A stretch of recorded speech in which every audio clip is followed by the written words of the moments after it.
Just when we thought we could kind of put this whole kind of crisis to bed, you're hearing quite a strong response from Beijing. What did we hear, Maura?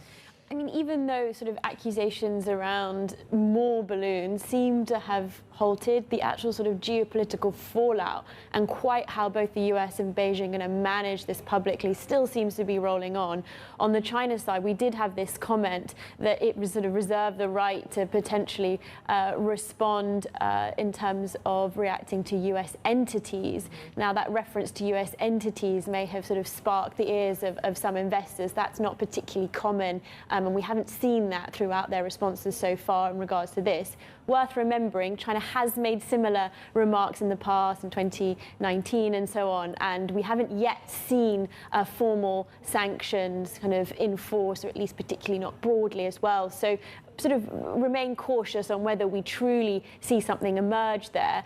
They have continued to talk, however, about these US balloons flying over parts of Xinjiang, Tibet, and so on. So, as you say, they're still pursuing this narrative. And Biden, too, now, we have a source telling us that he may also be preparing to give his first sort of official public remarks on the balloon, speaking to an American audience, likely trying to assuage concerns about the surveillance program, but also trying to reassure them that this isn't going to lead to a conflict with China.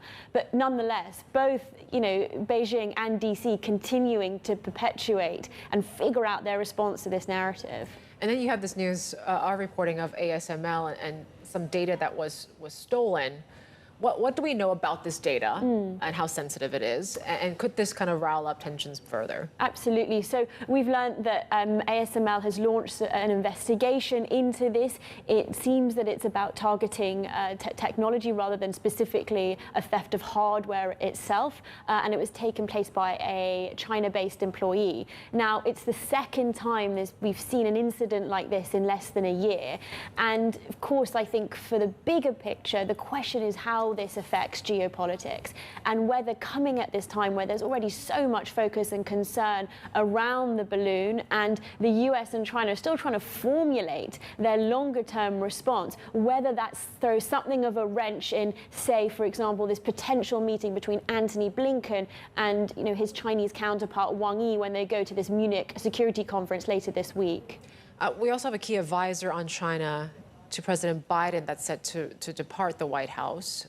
What indications, what does that tell us about kind of the U.S. relationship with China now, too? Yeah, we have this sort of long-timer Laura Rosenberger departing the National Security Council. She's a senior director there. And it actually, the way they've sort of publicly announced it, at least that this was a long-time plan and a long time coming. It is accompanied by another pretty senior departure, another senior director in the NSC who heads up Russia, who's also departing. So we are seeing a bit of movement there. It's not particularly unusual, especially leading up to potential sort of launching of a presidential campaign, say, that we see some of these sort of reshuffles.